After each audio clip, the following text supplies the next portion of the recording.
Ini adalah Newton Cradle, sebuah alat peraga fisika yang sangat menarik sekaligus sangat membingungkan. Di sini, ketika aku menarik satu buah bola, lalu aku lepaskan, yang terpantul adalah satu bola di ujung. Jadi bukan kok 4 bola di depannya terdorong, tapi justru hanya satu bola di ujung saja yang memantul. Kemudian kalau aku coba dengan 2 buah bola yang diangkat, yang terpantul adalah 2 bola di ujung.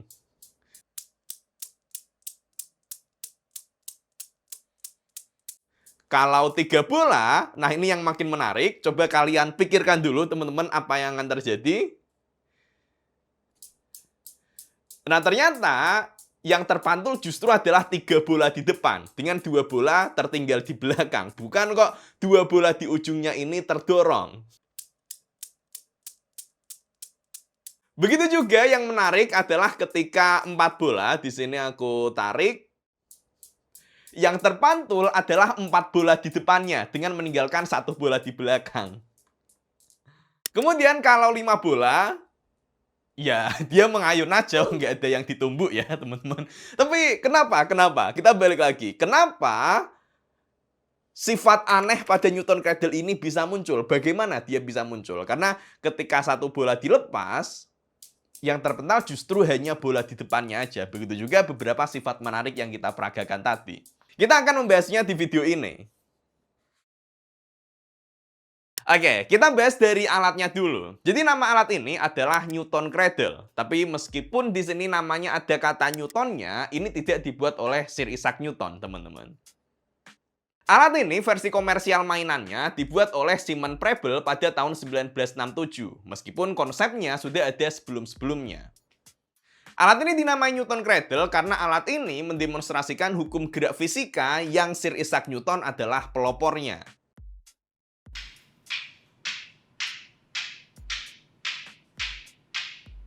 Dan memang alat Newton Cradle ini adalah sebuah alat peraga yang sangat menarik untuk memperagakan hukum gerak itu, utamanya pada konsep kekekalan energi dan kekekalan momentum. Kalau kita melihat ke cara kerja alat ini, banyak orang yang mencoba untuk bikin biar make sense ya proses yang terjadi di sini dengan cara menganggap bahwa ketika di sini bolanya dilepaskan, maka di sini terjadi perpindahan energi ke bola kedua, kemudian lanjut ke bola ketiga, bola keempat, dan ketika di bola kelima, bolanya akan terpantul. Ya kurang lebih dianggap gitu bisa, tapi pertanyaannya, balik lagi, kenapa justru yang terpantul ini bukan 4 bola ini? Karena bisa aja transfernya langsung ke 4-4-nya kan bisa. Kenapa harus ditransfer satu-satu? Atau kalau pakai ide energi seperti itu, kenapa ketika misalnya pakai 3 bola, justru yang terpental adalah 3 bola termasuk yang ada di angkat ini, teman-teman. Dia juga ikut terpantul, coba. Nah loh. Ini sangat aneh loh kalau dipikir-pikir loh. Nah, kunci dari kejadian ini adalah kekekalan momentum dan kekekalan energi. Kekekalan momentum artinya pada setiap proses tumbukan ini, nilai momentum sebelum dan sesudah tumbukan nilainya adalah sama. Begitu juga dengan hukum kekekalan energi, artinya adalah bahwa pada proses sebelum tumbukan dan sesudah tumbukan, nilai energinya juga sama. Dan pada Newton Cradle ini, karena bolanya dia terbuat dari bahan yang keras, di sini dia pakai logam, sehingga proses transfer momentum dan transfer energinya terjadi dengan sangat efisien, hanya sedikit energi yang terbuang. Dan kondisi ini kemudian terbentuk. Jadi gini, dalam fisika, nilai momentum dihitung dengan massa kali kecepatan. Kalau satu bola menumbuk dengan kecepatan v, maka nilai momentumnya adalah mv. Selanjutnya, setelah tumbukan, nilai momentumnya harus sama, dan di sini sebenarnya masih ada banyak kemungkinan yang memenuhi nilai kondisi ini. Kalau satu bola bergerak, maka dia kecepatannya v, sehingga momentumnya mv.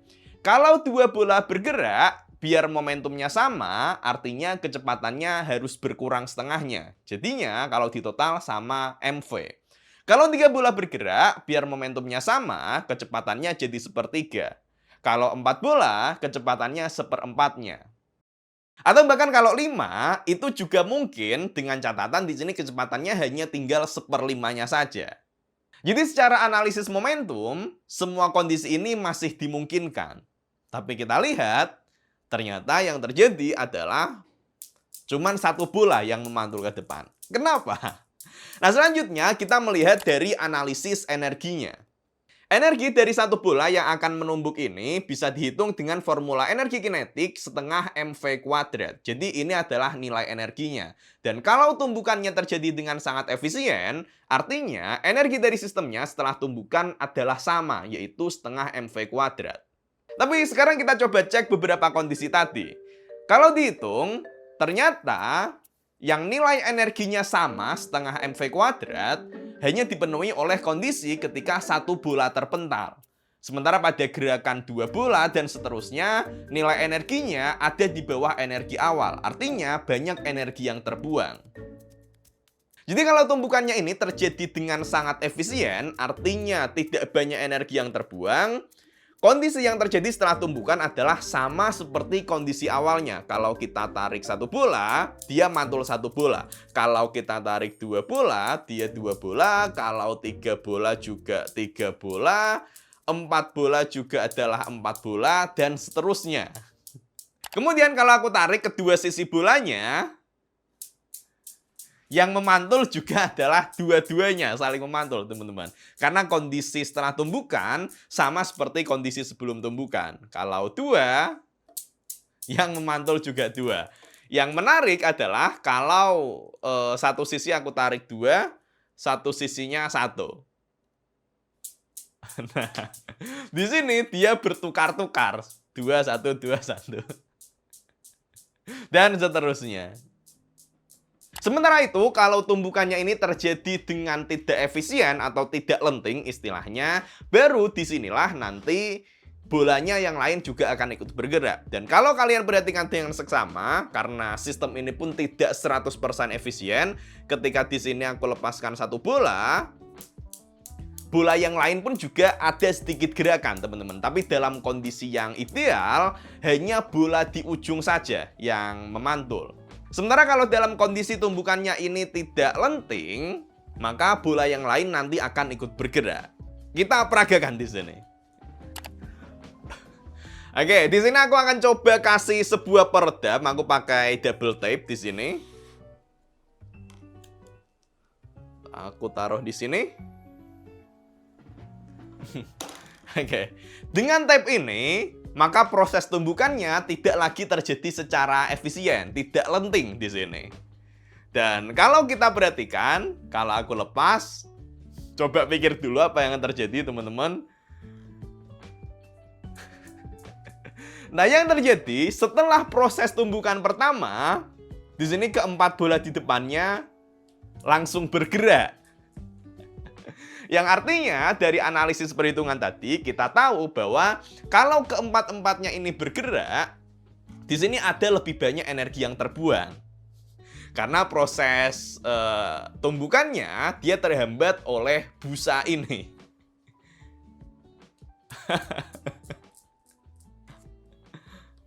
Belum lagi kalau ini di masing-masing bolanya aku kasih peredam juga.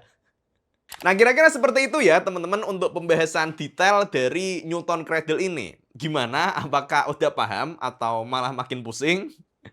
Nah, kalau kalian udah paham, di sini aku punya sebuah kuis nih. Ini sebuah pertanyaan. Pertanyaannya adalah, kalau di sini bola di ujungnya aku tahan pakai tangan, kemudian satu bola aku tarik, ketika aku lepaskan, apa yang akan terjadi setelah tumbukan? Apakah dia akan memantul ke kondisi semula? Atau mungkin dia memantul di setengahnya seperti ini? Atau bahkan memantul lebih tinggi? Atau seperti apa? Silahkan coba pikirkan dulu, teman-teman. Silahkan di-pause dulu. Hei, di-pause. Ini belum kamu pause videonya, di-pause dulu, diklik. Udah di-pause. Ini nggak tak lanjutin kalau kamu nggak nge-pause videonya di sini. Oke, udah ya, udah beneran ya. Ini awas kalau masih belum. Nah, yang terjadi ketika aku melepaskan bola ini dengan menahan ujung bolanya adalah bolanya justru langsung terdiam, teman-teman. Mantulnya sangat kecil, tapi dia langsung terdiam. Nggak mantul segini ke kondisi awal, nggak mantul setengahnya, tapi langsung kayak berhenti. Kenapa? Nah, kalau itu silahkan kalian analisis sendiri, teman-teman. Apa alasannya? Kalian juga boleh tulis juga pendapat kalian di kolom komentar. Nanti yang benar nanti akan aku kasih love nanti. By the way, kalau kalian suka dengan video ini, aku menyarankan kalian untuk nanti bisa juga membaca buku yang aku tulis, membaca semesta fisika di sekitar kita. Karena di dalam buku ini, aku membahas lebih banyak fenomena-fenomena fisika menarik yang ada di sekitar kita. Pembahasan yang aku tulis di dalam buku ini ditulisnya pakai bahasa yang ringan ya, teman-teman. Jadi enak untuk dibaca. Dan di sini juga ada banyak ilustrasinya, jadi nggak bosen ketika baca buku ini. Bukunya ini bisa dibeli di marketplace, linknya ada di sini, teman-teman. Atau bisa juga langsung klik aja keranjang yang ada di sini.